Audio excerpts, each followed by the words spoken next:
Someone asked me how I preserve the bread I bake. This is it. I simply freeze it.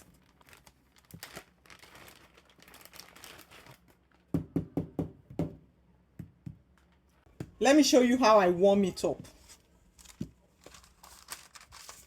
Baking paper, also called parchment paper.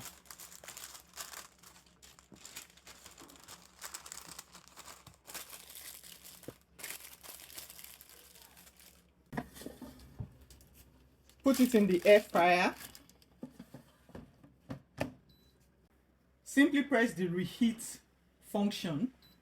It's already preset to 150 degrees for 15 minutes. So just press start.